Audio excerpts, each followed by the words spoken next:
So let's talk about this phenomenon called environmentally enhanced crack growth, which for many years was called slow crack growth. Many people know it as stress corrosion, but the fact is, and I'll show during this lecture, there's really not corrosion going on, so that's kind of a misnomer, but it's been used for many years. And it's an important aspect of ceramic failure because it really means even if the material is strong and over the first few minutes or weeks that I hold it under load, nothing happens, it does not mean that failure can occur after longer periods of time. And so it has very practical importance in the engineering of ceramic materials.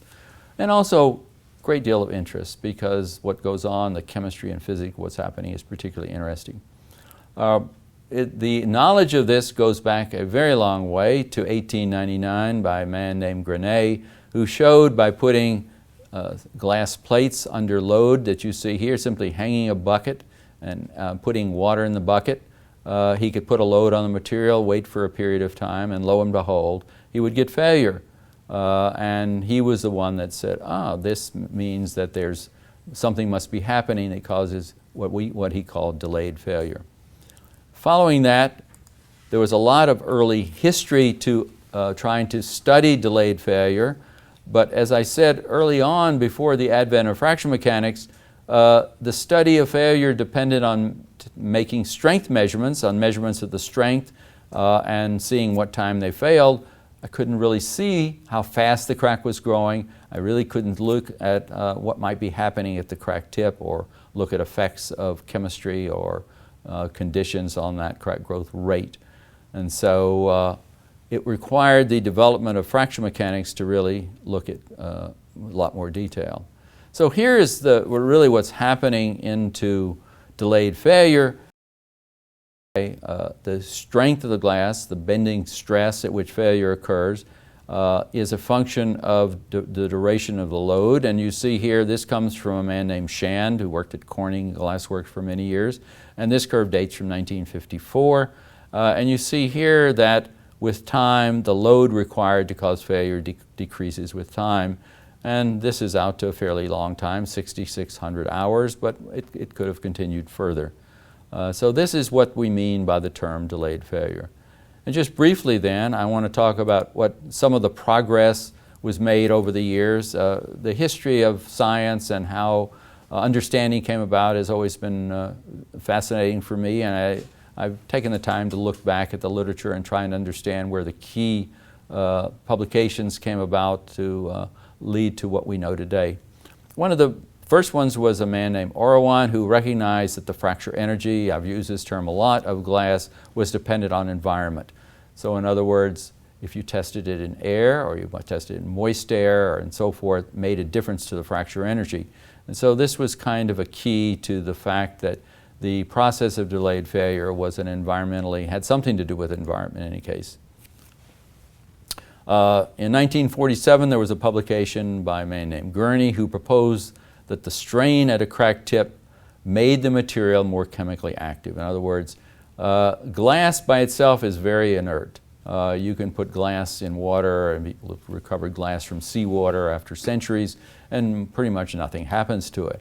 But if you put a stress on it, he proposed that the material became more chemically active and therefore was more likely to react with an environment. And clearly that is true. And then there were a couple of publications a little later that using chemical rate theory to explain what might happen, what is caused by environmentally enhanced crack growth. So these were kind of the precursors to, I mentioned my colleague's name, Shelley Wiederhorn, earlier on. This was really the key publication to our understanding of crack growth. And I can't overstate the importance of the work that he did and opened the door to really understanding crack growth in brittle materials in general. He used that double cantilever beam specimen that I mentioned earlier, and he tested soda-lime glass slides in nitrogen gas containing different relative humidities. And he observed that there were 3 regions of crack growth. Maybe some of you have seen these. There's this slope in here, which was dependent on the relative humidity in the environment. You see here, as I increase relative humidity, the crack growth rate, you see here, goes up as a function of stress intensity factor. This would be called a crack growth curve. Here's the crack growth curve in just pure water. There's this, what he termed a region 2, this plateau region over here, and I'll talk some about that in a few minutes. And then there's this region 3 crack growth that here, where the crack growth rate was independent of the water in the environment. But I stress, not independent of all environments. And again, I'll show that in a few minutes. So let's work our way through all of these regions. In region 1, crack growth is determined by the rate of reaction of the water or some other chemistry, and I'm going to show that later on, that there are other kinds of chemistries that will cause the same kind of effect with a strained crack tip bond. Shelley-Wiedenhorn used chemical reaction rate theory to determine an expression that looks like this, where the crack velocity was dependent on the activity of water. Let me come back to that in just a moment. A term with all the energy terms that don't contain the stress, and a term containing the stress intensity factor and the temperature at which you conduct the experiments. So the activity of water, you see here, is not the concentration of water, it's the partial pressure, and it makes a big difference because the activity is the partial pressure with respect to saturation. So even environments, any other chemical which contains small amount of water, if it's at 100% relative humidity, it behaves pretty much like water does. So you can't measure concentration and think you have a safe environment. And this term, the exponent up here with the B in front of the stress intensity factor is proportional to what he termed an activation volume of the reaction. In other words, the increase in volume of a molecule between the unreacted state and the activated complex. This is again an area of the chemistry of crack growth that is very little understood, but that kind of definition seems to fit what's going on in the material. So this is really the fundamental equation that seems to fit the data for most glasses that we look at. But it's not the only expression, and I just put that in because again there's a temptation to believe that that dependence on stress intensity factor looks exactly like that. It may not. It's hard to tell from the fit of the data. This kind of chemical rate theory seems to work quite well, and I would strongly suggest that it's probably very close to the right answer. And as I said earlier, and I just reiterate that because the chemical activity of water, its partial pressure relative to saturation, complete inert environments are extremely difficult to achieve. So you have to be very cautious about saying, because I have a fairly dry environment, always look at the relative humidity of your environment and not the concentration. And some work that I had done many years ago in looking at the effect of straight-chain alcohols, in other words, these are ethanol, methanol, all the way up to octanol and decanol, you can see that in region 1, the crack growth rate is dependent on the particular partial pressure of the environment, but that when I get over to region 3, while the crack growth rate is not dependent on water in any way, it is dependent on the particular alcohol on which I did testing. So that region 3 that I showed is not a completely inert environment, and going back to earlier statements I made about the difficulty in measuring K1C, you can see that if I measured K1C in this environment, it would be at the velocity range where I should get a value for fracture toughness, but I would get a slightly different number than if I measured it in this environment. So that's particularly important. There are also glass composition effects. So in other words, these are different kinds of glasses: soda lime glass, aluminosilicate glass, borosilicate glass. I'm going to talk in a minute about what happens down in this low range, why some of them seem to drop off and go to zero and why others do not. One of the important considerations here is that even today we have no way of predicting the effect of glass composition on crack growth behavior.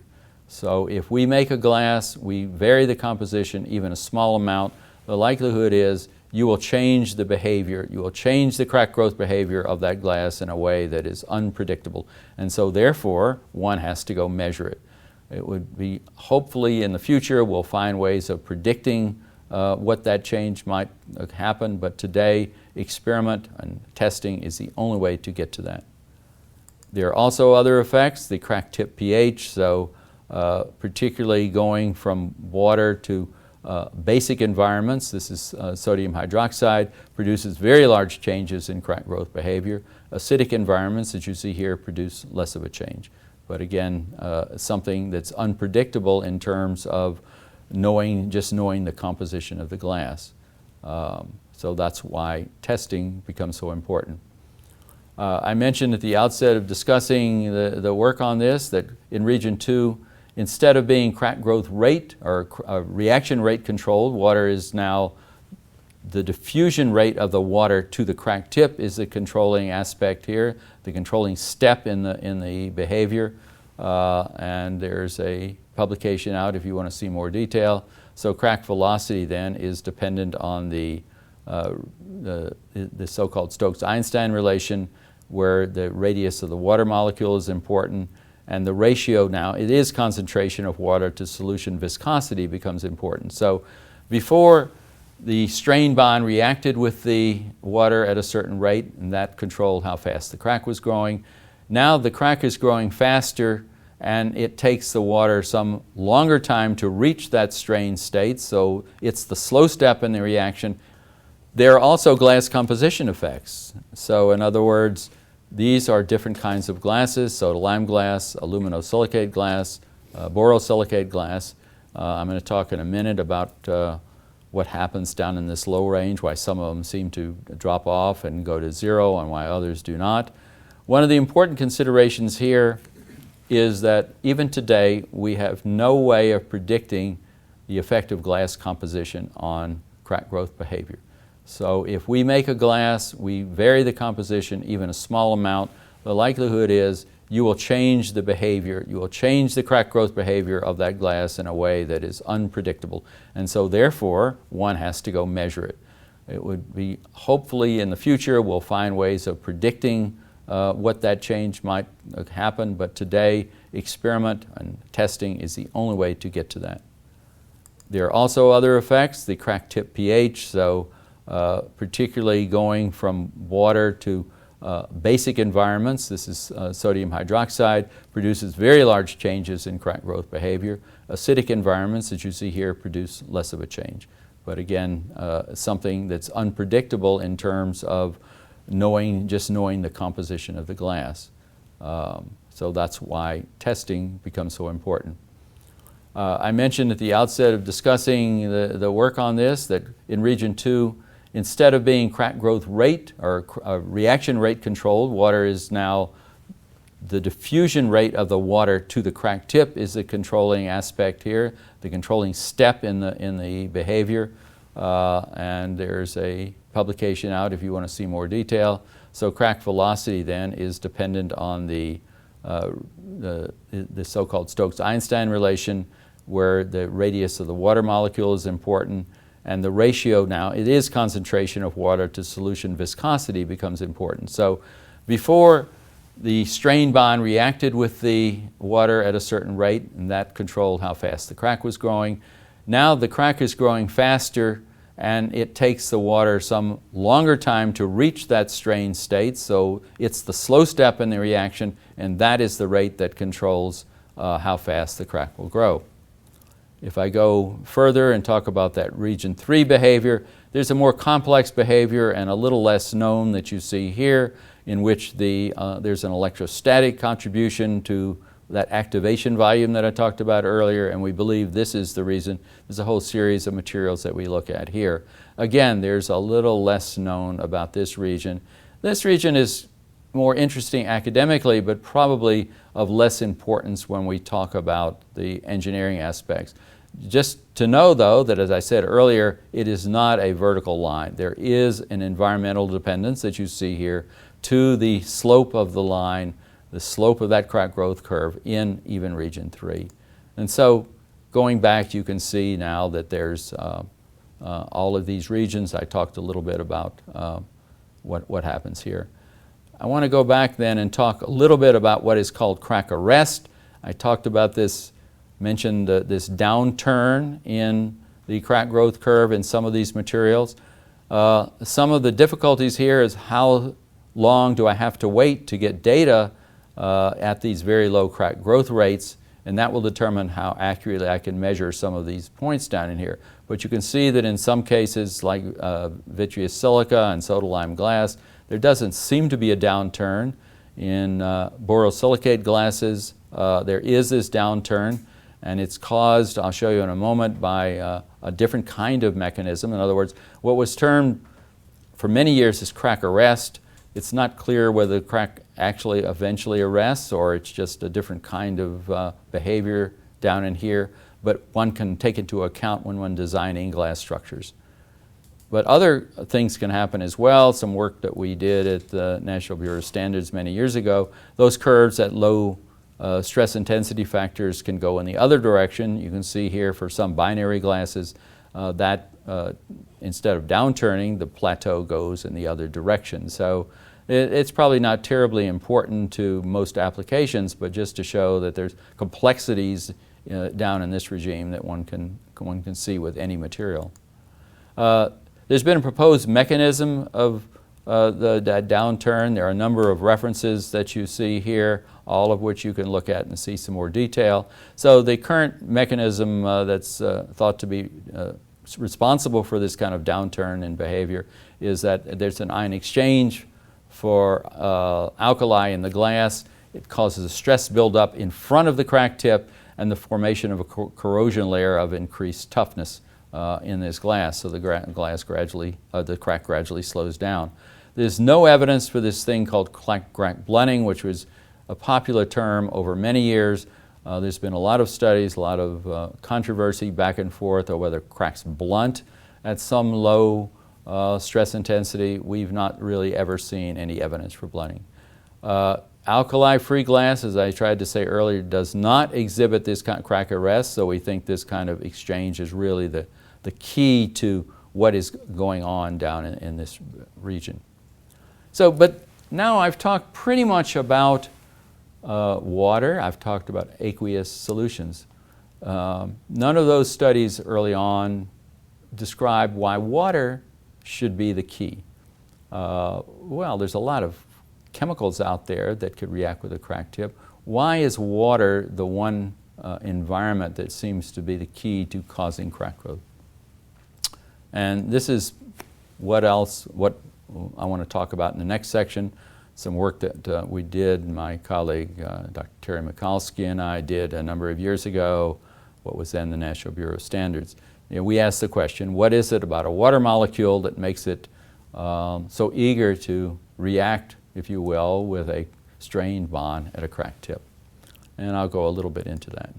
So the molecular mechanism that we proposed for this is that water has two particular attributes. It has hydrogen ions on one end of it. The oxygen is bonded to two hydrogen ions, and it also has what are called lone pair electrons that are not part of the bonding system in the water molecule. And under strain, and there is a charge differential between the silicon and the oxygen. This is a schematic of a silicon-oxygen bond under strain. So the hydrogens are drawn to one side, and the lone pair electrons in the oxygen are drawn to the silicas, and you eventually, there are no corrosion products, and there's no change in crack tip shape, but you form a surface then with hydroxyl ions attached to the silicons that you see here, and the crack has moved one step further in the material. So this seems to work. There have been other models exactly how the strain produces this kind of behavior, but this is pretty much with some argument that maybe this is a diatom rather than a single molecule, but basically it's the structure, and reiterating, it's the lone pair electrons on the oxygen and the presence of these hydrogens. So there's positive and negative sites on the molecule that reacts, and the strain, and I'll show in a minute why the strain is particularly important. So then we ask the question of ourselves, well, if that's true, will other molecules that donate both protons and electrons work? And if so, what are they? And two, they have to be small enough, obviously, to reach the crack tip. And you can see here that after looking at a number of different environments, molecules such as hydrazine, which is two nitrogens with lone pair electrons here and hydrogens, formamide, which is a little more complex molecule. Ammonia is an obvious one. It's a nitrogen with hydrogens and a lone pair electrons on the nitrogen rather than on the oxygens, and the same as you see here. So if the argument was that if it's the presence of hydrogen and lone pair electrons, that they should also cause crack growth. The key to the experiment and to make the argument sound is that I showed earlier that how do I know? I talked about the fact that small amounts of water in chemicals can cause crack growth as well. So you have to be sure that there isn't the water in the solution that is causing the behavior that I observed. So here you see this absence of this region 2 plateau with these various environments, namely with ammonia, hydrazine, formamide. Here's nitrogen with small amounts of water in it. Again, here's the plateau. These environments show no plateau. They behave exactly as water might produce. They're a little offset from water, but since there's no region in which the diffusion rate of a water molecule will cause crack growth in those environments, we made the argument that it was the environment itself that was causing the behavior.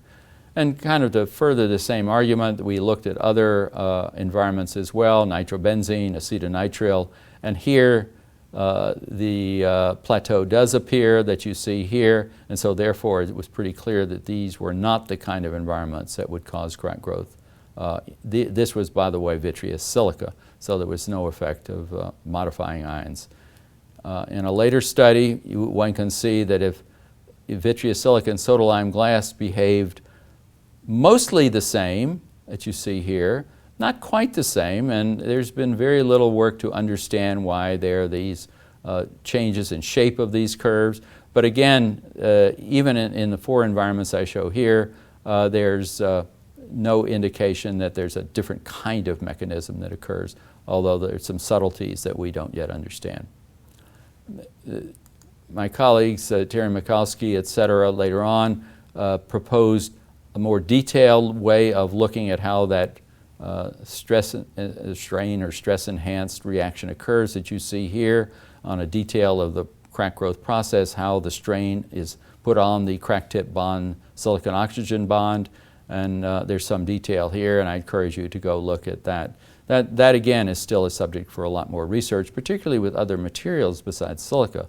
But then the question is, do I need for that reaction to occur all across a crack tip at the same time? And the answer is not really, because if I get a reaction, if this is my entire thickness of my crack front that you see here, if the reaction just occurs at one small, what we call a kink in the atomistic model that you're looking at, that once that little piece of the crack front moves forward, it significantly increases the stress intensity behind it, and therefore makes this portion of the crack more susceptible to that same reaction. So the crack doesn't really move forward as a straight line, but moves forward in small jumps at various places through the thickness. At least that's the model we used. It's very hard to see directly at what's happening at that crack. I mentioned early on there are also steric effects. Obviously the chemical that I'm interested in has to actually get to the crack tip. And so chemical species with molecular diameters larger than about half a nanometer have no effect on crack growth. They simply can't reach there. They're too big. They're blocked by the narrow opening. And again, there's a nice publication by Mikulski and Bunker on this topic. So what now? I've talked about two materials, vitreous silica, soda-lime glass. That's pretty limiting. What about other materials? What might happen? So one of the few that's been looked at in a great deal of detail is in sapphire, aluminum oxide, and sapphires, it turns out, does behave like silica, namely the environments that cause crack growth in silica also cause crack growth in sapphire. But if you remember, in vitreous silica, these lines were all parallel for the different environments. In sapphire, they are not, and the reason is unknown. There's some speculation, but truly the reason why these lines deviate from one another, we don't know. But if we go to other materials, now I would point out that both sapphire and vitreous silica are partially covalent, partially ionic bound materials. If we go to a completely ionic material, magnesium fluoride, the mechanism is entirely different. Environments such as acetonitrile, which did not cause crack growth in silica or sapphire, now start to cause crack growth. And again, the speculated mechanism is one of a dielectric control, electrostatic control, in which the molecule is not dissociated, but that the various pieces of the molecules, the charges react with, as a whole, with the members of the lattice, magnesium or fluorine, and you're attached as an OH or an H2O molecule rather than OH. So again, looking at this, and again, out of the myriad of materials one might consider, this is a very small sampling of materials. So I can't tell you what might happen with other materials. We've done some work in gallium arsenide as well, and like magnesium fluoride, these materials are effective in causing crack growth, but ammonia gas is not. So again, lack of understanding of what's really going on as you change materials is limiting in terms of understanding behavior and making predictions about any material.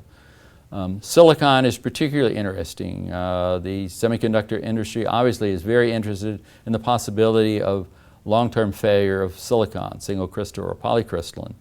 And the fact is, no environmentally enhanced crack growth has ever been documented in bulk silicon crystals. You will see data that silicon films do undergo cracking, but that's an entirely different kind of mechanism. It's not due to environmentally enhanced fracture.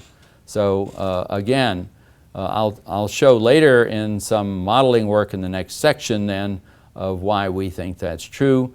The atomistic modeling, I'll show later that the covalency of that silicon-silicon bond is the key, because the stresses don't change the electron distribution. So applying strain to a silicon-silicon bond doesn't produce the kind of positive-negative separation that we saw in the kind of other materials that we looked at. So you can see the complexity of behavior for this kind of phenomenon. Hopefully in the future there will be further interest, other materials will be looked at, maybe better ways of testing, and in the next section that I'm going to talk about, maybe some better modeling of what's going on will help us understand better how to predict, which would be the key, how my material of choice might behave under these conditions. So just a short summary of what we've tried to show here is that environmentally enhanced crack growth, what I call region 1, and that's the region we're most interested in from an engineering point of view. It's where cracks spend most of their time growing in real components over periods of time. It's caused by reaction of an external molecule with a strained bond in the material, the strained crack tip bond. The bond strain needs to produce a charge separation. The molecule must donate electrons and protons, and they have to reach the crack tip. Ionic materials behave differently than partially covalent materials. I showed that earlier. And other crack growth regimes can be explained by diffusion, region 2, or electrostatic interactions in region 3. Again, from an engineering point of view, these are not as interesting. And then in some glasses and perhaps other materials at very low velocities, in oxide glasses, we can get this so-called crack arrest. Remember, that's not crack blunting, but the stress intensity factor declines to the point where the crack can stop running. And there are other aspects of this, namely if I reload the crack to higher velocities, it takes a longer time, takes time to re-equilibrate the stress intensity, and it'll take a long time before the cracks come back to the original crack growth curve. Again, materials such as silicon, which are totally covalent, show no evidence of environmentally enhanced crack growth. And again, data is limited to such a small range of materials, it's almost impossible to project what might happen in some other more complex ceramic semiconductor materials. And unfortunately, there's no current method by which we can predict the sensitivity of material to this crack growth. I showed the crack growth curves for different glasses. We have no idea how to predict the slope of a curve one from another. It's the slope of that crack growth curve that you will see later in our development of mechanisms or models to predict failure time that is really a key. So it's very important to really know what the slope of a crack growth curve might look like in the material of choice. And I am not going to be able to predict it. I must go do measurements of one kind or another. And then just finishing up, here are some references to other studies. Clearly not all, there's too many of them, but I encourage you to look at some of these. I think they would lead you to some other ideas on what's going on in these materials.